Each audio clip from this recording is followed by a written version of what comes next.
So the Roku channel's got some pretty good stuff, not gonna lie. They got like Bat Masterson, like the old 1960s Outer Limits, the new Outer Limits from the 90s. A lot of really good stuff on there. Anyways, I happened upon Stargate a couple days ago, and I remember really enjoying it. So I'm like, yeah, it's got James Spader playing one of the most benevolent characters the dude's ever played. He usually plays a complete and total creepazoid. You got Kurt Russell, who is just a god among men. Like, all men should strive to be like Kurt Russell. Give my regards to King Tut, asshole.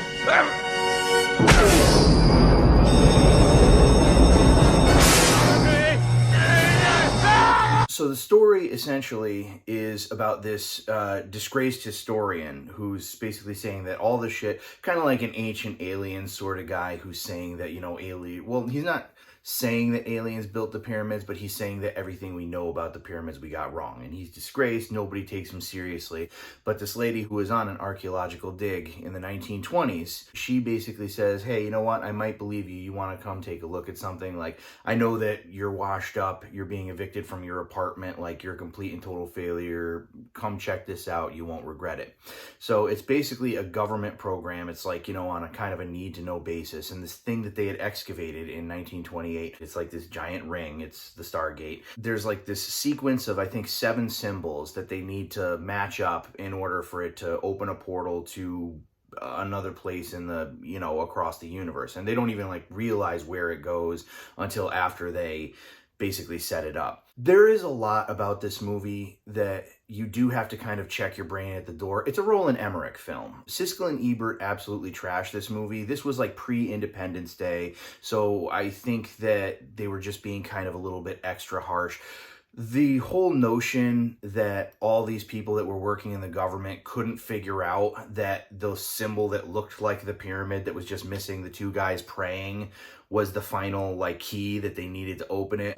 2 figures on either side, praying beside a pyramid with the sun directly above it. He's right. That was in front of us the whole time. You're fired! This film has a lot of, I wouldn't say plot holes that you could drive a bus through, but definitely like you have to check your brain at the door and just go along for the ride. And you want to know something?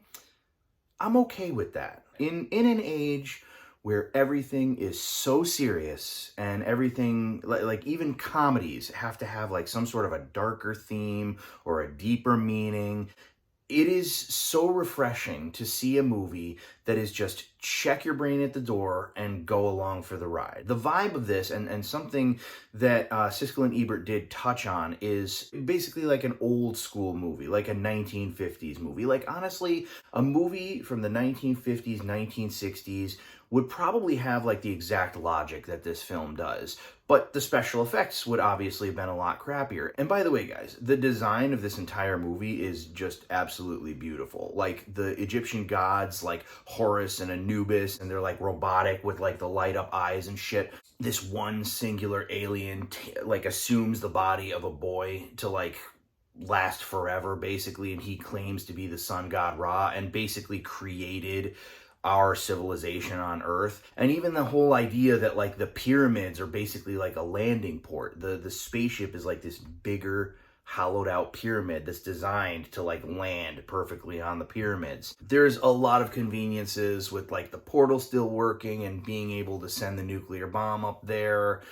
There are a lot of things that work out like at exactly the right time. Again, maybe it's because it was, I don't know if this was Roland Emmerich's first film, but it was definitely one of his first films. Maybe that's why critics were like very rough on this movie. Funny thing is that most audience members actually really liked it. But it's sort of like, you go to see a Roland Emmerich film and you just go to check your brain at the door and have an amazing time. Like 2012, like the car running away from a crack forming in the earth. That's absolutely absurd. Even like Independence Day. Again, it's the same basic premise. It's a really pretty movie to look at. There's lots of explosions and destruction, but it's not really very plausible. You wouldn't go to see a Robert Rodriguez film and be like, oh, I'm expecting like, some sort of intellectual psychological thriller. It's like, no, you go to a Robert Rodriguez film to see something batshit cartoonish out of its mind.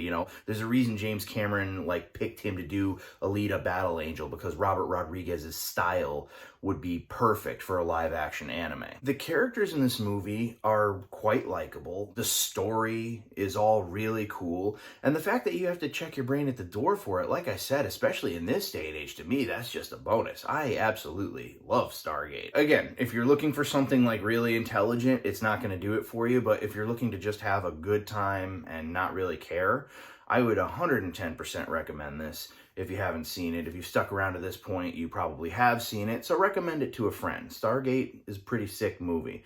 And, I forgot how cool it was. Anyways, guys, Stargate, what did you think about it? Were you guys like more into the TV show? I personally never saw it. Do you have any recommendations? Let me know what you think. Also, leave a like and feel free to subscribe. I am going to be doing a final review for True Detective Night Country in the next couple days after the final episode premieres. So maybe I'll see you there. And that's all she wrote.